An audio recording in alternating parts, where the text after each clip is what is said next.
Assalamualaikum warahmatullahi wabarakatuh. Kembali lagi di channel YouTube aku, Cerita Siska. Pada kesempatan kali ini, aku akan menceritakan sebuah cerita yang berasal dari narasumber aku yang bernama Mbak Ratna. Bagaimana keseruan cerita ini dan kelengkapan cerita ini, tonton video ini sampai habis. Jadi kali ini itu narasumber aku berasal dari kota N yang berada masih lingkup Jawa Timur ya. Dia menceritakan tentang pengalamannya diteror oleh sosok hantu tanpa kepala. Ternyata sosok hantu ini tidak hanya meneror dia dan keluarga, tetapi satu kampung juga ada beberapa orang yang diteror oleh sosok hantu tanpa kepala ini. Nah, awal mulanya Mbak Ratna ini sering ya keluar atau memang mengirim barang ketika sore sampai habis sisa. Jadi waktu itu dia hendak mengirim barang ke salah satu wilayah yang tidak jauh dari rumahnya. Nah, barang itu lumayan banyak dan dia itu sering mengirim barang tersebut itu pakai sepeda motor. Nah, saat itu hari sudah mulai gelap. Kalau orang Jawa bilangnya itu lingsir. Jadi sore mau petang. Ya memang jam-jam 5 lah ya. Nah, saat itu dia mengantar barang ke wilayah yang dekat dengan rumahnya. Nah, saat di perjalanan dia mendapati ada sesosok bukan hantu sih, apa ya, kayak orang yang lagi ngejar dia saat mengirim barang.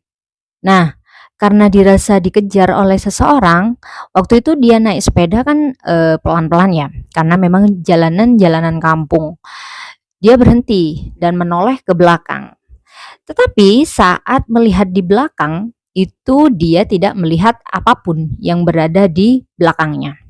Oke, karena memang mungkin dia sudah dirasa lelah atau memang kondisinya memang tidak lagi fit, akhirnya dia melanjutkan perjalanan untuk mengirim barang tersebut.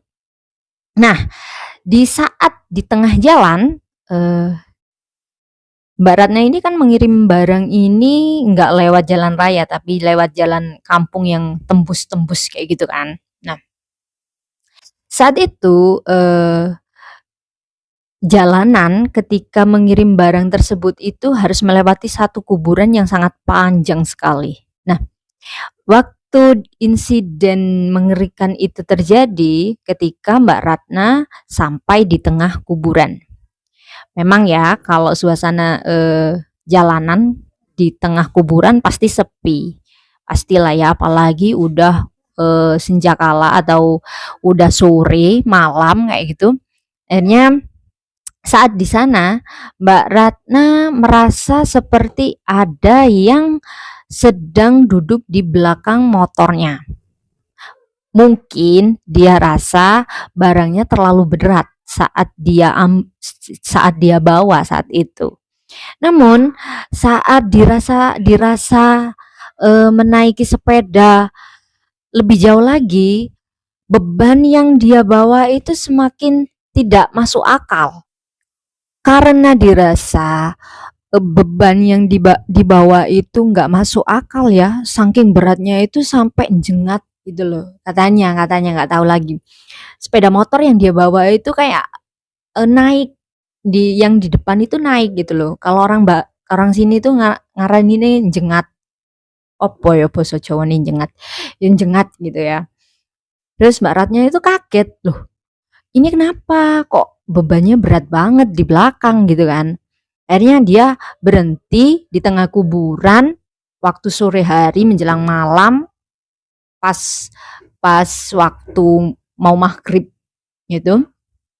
Dia terpaksa berhenti dan melihat barang di belakang itu.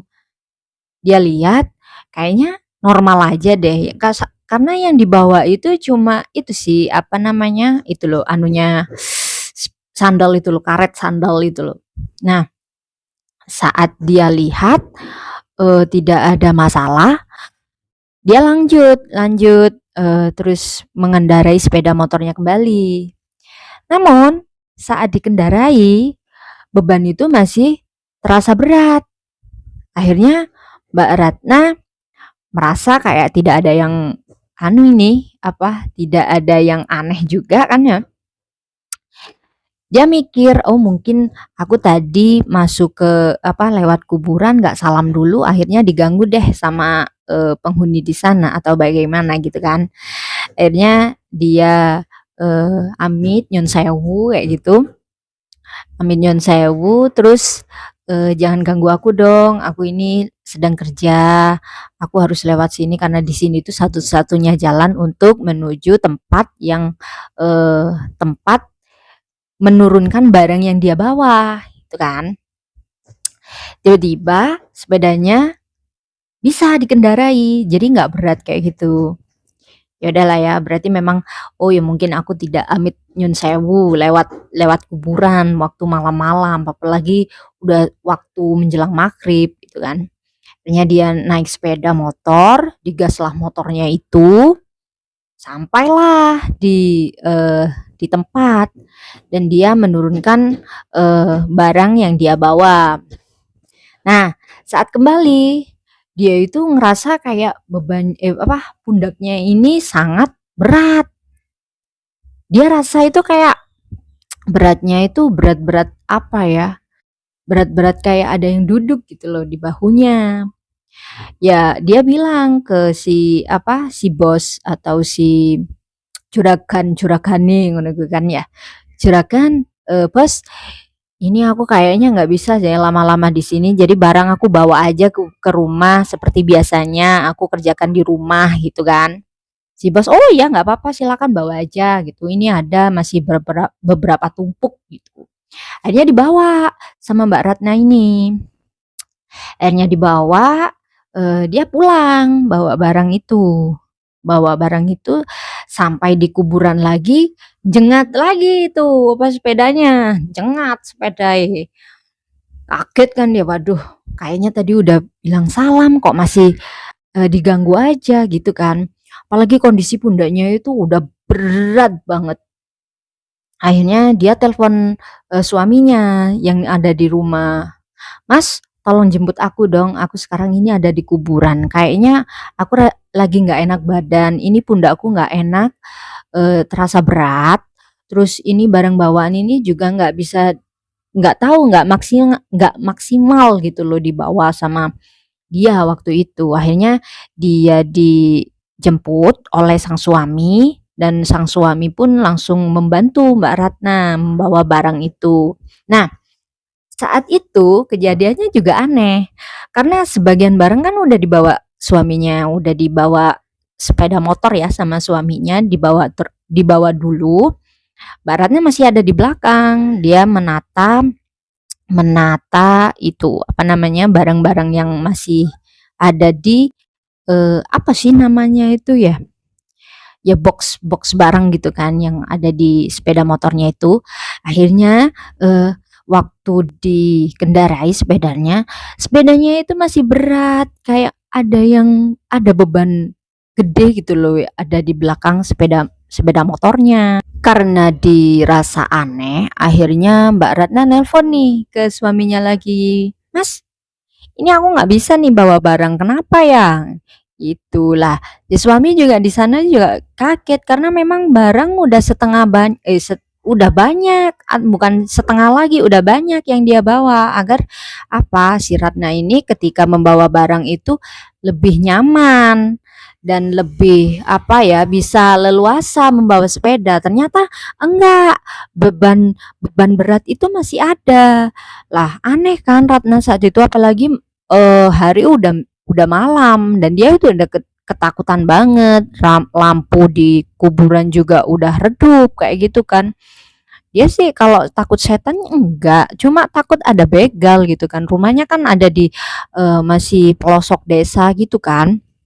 Nah, akhirnya dengan cepat si suami itu kembali menyusul Mbak Ratna yang ada di tengah kuburan itu tadi. Dia di sana itu Mbak Ratna udah nangis gitu, "Kok enggak nggak cepet-cepet sih jemput aku kan juga takut, aku bukan takut setan, aku ini takut ada begal di sini kan kamu tahu sendiri gitu kan.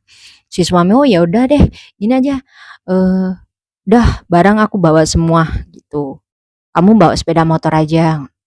Akhirnya, barang dipindahkan ke sepeda motor si suami dan Mbak Ratna itu langsung mengendarai sepedanya. Itu pun katanya masih berat loh sepeda motornya itu. Entah kenapa saat itu, eee, hal-hal hal aneh itu muncul ketika, pulang dari mengambil barang di tempat bosnya gitu kan. Dah akhirnya, Mbak Ratna istighfar istighfar berkali-kali untuk diberi perlindungan ya, karena memang takut gitu loh nanti, ada apa-apa karena kan masih setengah perjalanan gitu kan. Akhirnya udah, "Kamu yang ada di sini," dia itu batin, "kamu yang ada di sini tolong jangan ganggu aku. Kalau memang kamu pengen ganggu aku, ya udahlah nanti aja kalau udah di rumah lah." Seketika setelah ngomong kayak gitu itu badan Mbak Ratna itu kembali lagi normal, nggak ada yang beban berat nih di pundaknya itu. Lah aneh, dia bisa naik naik sepeda motor waktu itu langsung ngebut dia. Karena memang, eee, suasana udah malam ya kan. Sampai di rumah, ketika dia masuk ke dalam rumah, tiba-tiba pundaknya merasa berat lagi. Aduh, bingunglah dia waktu itu. Akhirnya dia ngadu ke orang tuanya yang memang, eee, tinggalnya itu masih bersebelahan gitu kan sama bapak ibunya. Dia ngadu, "Pak, ini aku kenapa?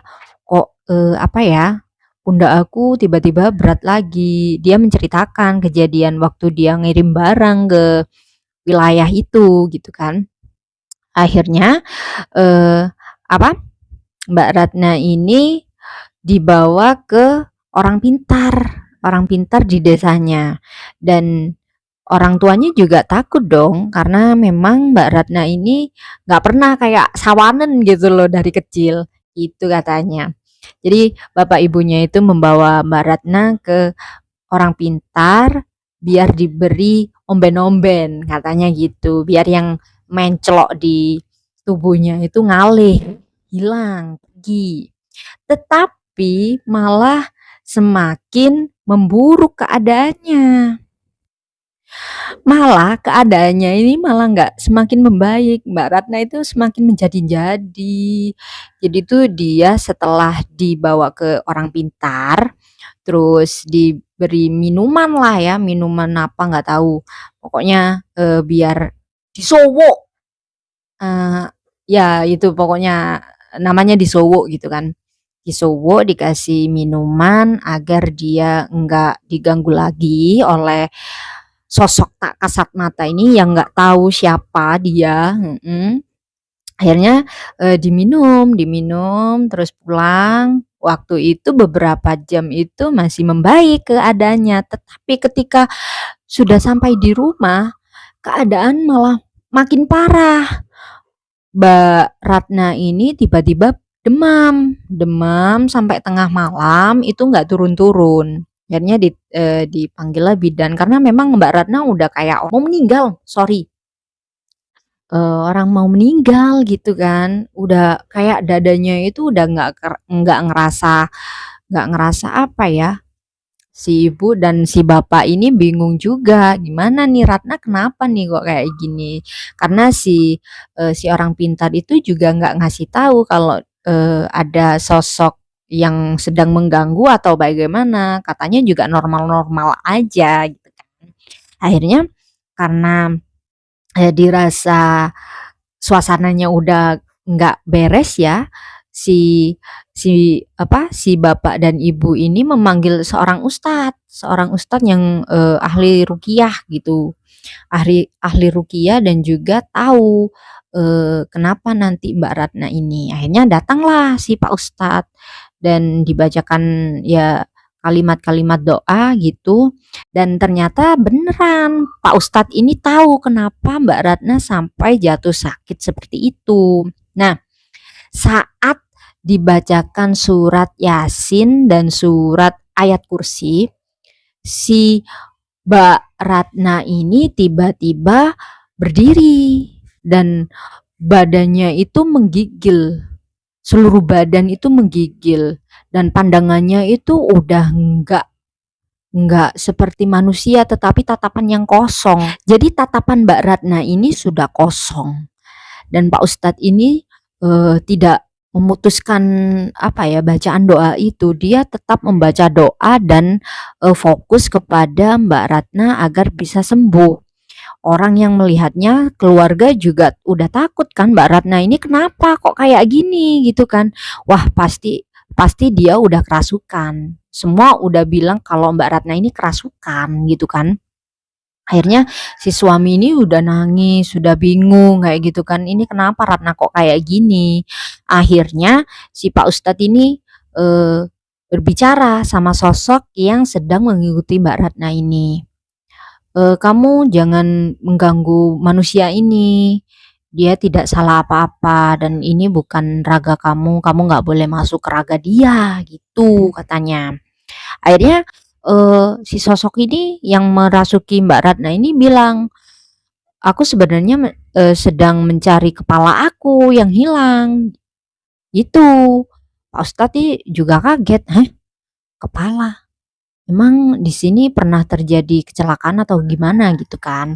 Nah, si sosok ini tetap berkata bahwa dia sedang mencari kepalanya yang hilang itu. Nah, semuanya berpikir apa ada yang apa ada seseorang yang meninggal tanpa kepala sih di sini. Ternyata Pak RT waktu itu berkata, "Oh iya, ada dulu saat pembangunan itu ada kayaknya proyek apa gitu loh, bangunan besar memang di sana, sebuah toko besar gitu kan. Dulu pegawainya itu jatuh dari atas ke bawah, habis itu ketimpa beton gitu katanya, terus kepalanya itu putus. Akhirnya, "Ah, masa iya dia?" gitu katanya. Akhirnya si Mbak Ratna ini yang kesurupan ini bilang, "Tolong carikan kepalaku, kalau nggak ada kepalaku tolong bacain doa atau selamatan," kayak gitu kan. Nah, akhirnya si Mbak Ratna ini langsung jatuh pingsan, nggak sadarkan diri, dan Pak Ustadz waktu itu bersama keluarga juga menolong Mbak Ratna waktu itu. Terus tiba-tiba beliau ini bangun, bangun dan bercerita, "Loh, kok aku ada di sini? Ngapain aku di sini?" Gitu. "Kok banyak orang di rumah?" Mbak Ratna itu tanya gitu. Lah Pak Ustadz itu bilang, "Loh, kamu barusan itu kesurupan. Terus yang menyuruh yang apa masuk ke dalam tubuhmu itu sesosok laki-laki. Dia itu sedang mencari kepalanya." Akhirnya apa si Mbak Ratna ini, "Loh, aku tadi itu dibawa sama laki-laki gitu. Aku sedang masuk ke dalam." Akhirnya Mbak Ratna waktu sadar itu dia bercerita kalau dibawa oleh seorang laki-laki ke dalam hutan. Waktu itu si laki-laki itu bercerita bahwa, "Oh ini loh aku sedang selama ini tinggal di sini, di sini, di sini." Waktu itu dia juga melihat orang tuanya yang sedang kumpul itu tadi. "Kamu jangan kembali, ayo temani aku di sini karena aku suka banget sama kamu," gitu katanya si sosok ini. Intinya itu mau membawa Mbak Ratna, sukma Mbak Ratna gitu agar nggak kembali ke raganya. Tetapi karena pertolongan dari orang lain dan juga memang udah jalannya ya, akhirnya Mbak Ratna ini selamat kembali ke raganya, sukmanya itu kembali ke raganya. Dan dia juga melihat satu peristiwa yang mana ada sosok laki-laki yang sedang membangun rumah. Nggak tahu ya rumah atau bangunan, pokoknya ada laki-laki yang sedang membangun sebuah bangunan tinggi. Nah, nggak tahu karena kepleset atau kayak gimana, akhirnya si laki-laki ini jatuh, jatuh terus tiba-tiba ada beton, beton yang jatuh juga menimpa kepalanya. Akhirnya kepalanya itu hancur, hancur tanpa sisa, hancur. Mbak Radna juga kaget dong, ya Allah, apakah dia itu adalah sosok laki-laki atau sosok hantu tanpa kepala yang memang mengikutiku di kuburan kemarin gitu kan? Karena memang apa ya, si laki-laki ini yang jatuh dari bangunan itu dimakamkan di kuburan tadi, dan cuma ada beberapa orang yang memang dihantui oleh sosok tanpa kepala ini. Sebelum menghantui Mbak Ratna, memang ada salah beberapa orang yang memang diteror oleh hantu tanpa kepala ini. Akhirnya karena keluarga memang kepingin nggak diganggu lagi ya, atau si sosok ini biar nggak ngeganggu Mbak Ratna lagi, itu mereka mengadakan hajatan. Jadi apa ya, kirim doa untuk si laki-laki ini agar dia itu tenang di alam sana. Akhirnya mereka mengadakan sebuah tahlilan besar di pinggir bangunan itu. Niatnya mau selamatan, udah dirancang di kepala itu sama keluarganya Mbak Ratna itu bisa berjalan lancar. Ternyata enggak. Selamatan tahlilan itu baru bisa terlaksana apa ya, saat 4 kali mereka mencoba untuk apa ya, menggelarnya. Jadi tuh udah ditentukan hari nih untuk tahlilan atau kirim doa untuk si itu tadi, si sosok itu tadi agar tenang. Itu gagal karena hujan atau apa gitu kan ya. Jadi itu memang nggak bisa terlaksana. Terus ada konsleting listrik atau gimana di apa, kesempatan ketiga ini nasi yang di tanah itu bau, tiba-tiba bau. Bayangin, nasi segitu banyaknya itu langsung bau gitu kan. Akhirnya, "Ini kenapa Bu, Pak? Kok nggak bisa ini? Kenapa kok kita ketika ingin menggelar hajat baik untuk si arwah agar tenang di sana itu nggak bisa terlaksana, kenapa?" Gitu kan.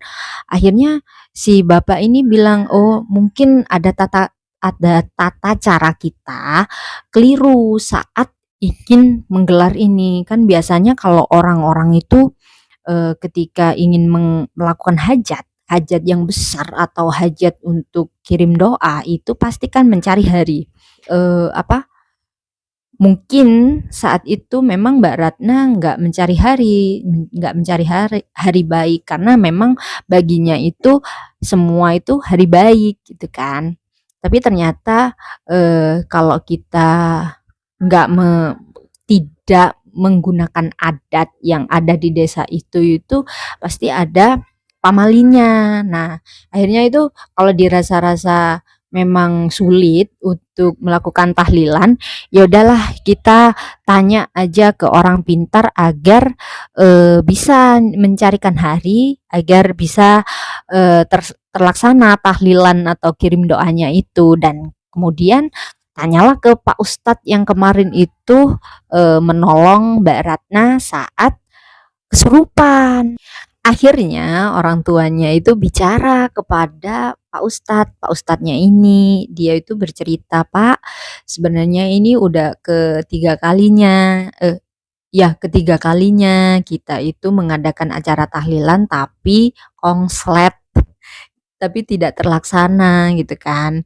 "Terus ini gimana Pak solusinya Pak? Karena kita itu niatnya itu baik, nggak ada yang neko-neko gitu. Jadi kita itu cuma pengen selamatan, terus kirim doa agar arwah yang apa, habis mengganggu Mbak Ratna ini di sana tenang," gitu kan. Si Pak Ustadz gini, "Oh, ya aku bisa bantu." Akhirnya dicarikan hari baik lah sama Pak Ustadznya ini. Nah, ketemulah hari dan ternyata benar apa, Akhirnya terlaksana, acara berjalan dengan hikmat juga, Pak RT, Pak RW juga ikut waktu itu. Dan kemudian, ternyata sosok ini masih menghantui Mbak Ratna lagi.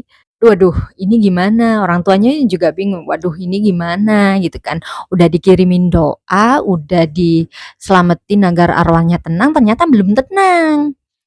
Bingung lah, Mbak Ratna juga bingung kan, karena memang dia itu apa ya, diteror di rumahnya. Jadi ada suara ketukan, ada suara kayak apa namanya, melempar batu di genteng, terus ada suara laki-laki cekikikan, suara cekikian gitu di jendela tiap tengah malam. Habis itu di kamar mandi itu sering terdengar Eee, suara dari orang mandi.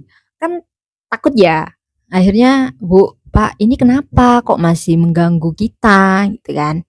Akhirnya tanya lagi ke sang ustadz, "Pak ustadz, ini gimana? Ada solusi nggak bagi kita agar dia itu nggak mengganggu kita lagi? Aku juga nggak ngerti kenapa dia itu sukanya sama aku," gitu kan. "Kenapa nggak orang lain saja? Kenapa harus aku, harus Mbak Ratna gitu kan. Akhirnya Pak Ustadz itu bilang, "Karena, eee, dia itu suka wetonmu, kemis wage," katanya gitu. "Dia itu suka sama wetonmu, karena wetonmu ini, apa ya, sering bisa dimasukin sama roh halus," gitu kan. "Dia bisa nyusup ke badanmu," gitu kan. Ya meskipun nggak hanya neton itu yang bisa dirasuki. Nah, kebetulan di desa itu memang di keluarganya Mbak Ratna itu yang paling bagus itu memang wetonnya Mbak Ratna gitu kan. Habis itu, "Gimana Pak solusinya? Masa iya aku mau diteror terus sama dia, nggak berhenti-berhenti?" Gitu kan. Akhirnya si Pak Ustadz itu bilang, "Ya udah, mungkin ada tata cara yang belum kita lakukan, yaitu mengunjungi makamnya." Akhirnya oke. Nah, ada ya kalau, di desa kalian apa namanya? Kalau, apa namanya, selamatan di kuburan, terus itunya itu, apa, makanannya itu dimakan di tempat, apa itu namanya di desa kalian? Kalau aku nggak tahu sih, lupa. Jadi Mbak Ratna itu melakukan itu, gitu loh. Akhirnya, apa, dia ke kuburan tanya ke Pak RT, "Di mana sih anu, apa, kuburannya si ini?" Gitu, "yang korban dulu itu." "Oh, di sana." Dan itu memang kuburannya itu udah nggak terawat banget, banyak rumput dan itu tuh pun banyak aduh, banyak sampah atau kayak gimana, karena memang paling ujung sendiri. Dia itu kayak orang, apa ya, orang pendatang yang memang nggak diketahui identitasnya gitu kan, karena waktu, si mayit itu dikebumikan memang tidak ada identitas apa ya, sedetail mungkin dari jenazah itu. Akhirnya ya udahlah karena, memang udah kasihan atau kayak gimana gitu kan, mau menghubungi keluarganya juga nggak tahu di mana keluarganya gitu kan. Bahkan, teman-teman kuli bangunan yang memang waktu itu bekerja sama dia itu nggak tahu dia itu dari mana. Ya dari kubur deh di situ, terus waktu itu karena memang, apa ya, niatnya itu baik ya Mbak Ratna biar dia itu nggak diganggu lagi sama sosok ini, akhirnya itu ya udah makamnya ini dirawat, apa, rumput dijabutin, terus dibersihin, diberikan batu nisan gitu kan.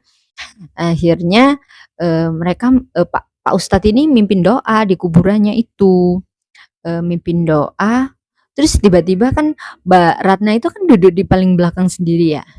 Jadi Pak Ustadz, Bapak, Ibu Mbak Ratna, terus Mbak Ratna, terus ada lagi adik-adiknya. Nah, paling paling belakang tapi di apa, pinggir dhewe ngono lho pokoke, pokoke di kono ku lah ya. Jadi di samping Mbak Ratna itu udah makam gitu. Itu tuh tiba-tiba itu ada orang kayak jongkok di sampingnya, di samping kanannya. Mbak Ratna waktu itu sedang khidmat, mendengar doa dari Pak Ustadz yang ada di belakang untuk mendoakan si mayit ya kan di makam itu. Tiba-tiba ada yang jongkok. Terus gini loh, kayak kayak menggerakkan badannya Mbak Ratna waktu itu. Tiba-tiba ya udah nggak nggak sadar deh Mbak Ratna waktu itu. Dan dia itu sadar-sadar itu semua itu udah morat-marit.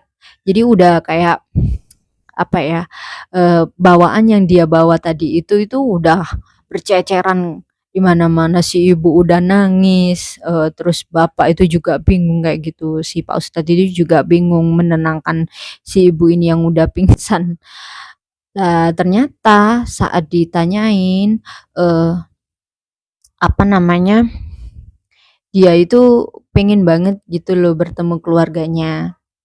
Dan saat kenapa kenapa saat memasuki tubuh Mbak Ratna itu dia apa ya, menjadi wujud yang apa, wujud yang utuh gitu, nggak kepala kepala buntung. Kenapa kayak gitu kan. Ternyata dia ingin bercerita bahwa dia itu, tinggal di desa yang jauh. Dia itu nggak punya orang tua, nggak punya, bapak ibu juga, tapi dia punya seorang adik gitu kan. Nah, akhirnya memang udah terbuka tuh waktu kesurupan di kuburan itu. Akhirnya Mbak Ratna ini dengan tekad yang, yang ikhlas, dia tuh datang ke desa yang dimaksud oleh si sosok ini nih tadi. Akhirnya datang dan menemui si adik ini tadi dan ternyata benar rumahnya di sana dan dia memang punya kakak dulu itu. Kakaknya itu memang suka hidup yang lontang-lantung kayak gitu. Akhirnya Mbak Ratna itu bercerita dulu itu ada seorang pegawai atau kuli bangunan yang memang mati mengenaskan dan ini pun aku kesini juga eh, apa ya diberi pandangan oleh dia bahwa dia itu punya seorang adik dan adiknya itu adalah kamu gitu katanya.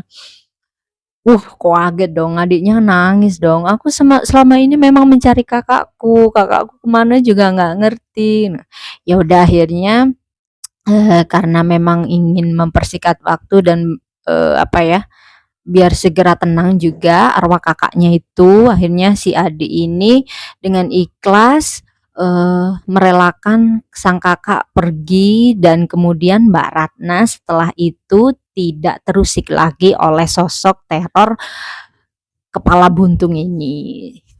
Sosok hantu tanpa kepala. Begitu ceritanya. Jadi bagi aku dari awal juga mikir kan loh, gimana ya setan tanpa kepala bisa ngomong gitu kan katanya. Akhirnya aku tanya ke Mbak Ratna, ternyata waktu masuk ke raganya itu dia udah berwujud normal. Jadi kepalanya tuh nggak copot, ya ada gitu loh. Dia memang komunikasi antara sana dan sini itu memang udah nggak bisa dijabarin terlalu luas ya, karena memang udah nggak masuk di akal gitu kan. Ya yang penting Mbak Ratna udah sehat walafiat, udah nggak diganggu oleh sosok itu dan sosok Masnya yang udah tenang di sana, nggak ganggu-ganggu lagi ke Mbak Ratna. Begitulah cerita lengkap dari Mbak Ratna yang diteror oleh sosok tanpa kepala. Dan sekian cerita tersebut. Terima kasih karena sudah melihat video ini sampai habis. Jangan lupa di subscribe, komen, like, dan share.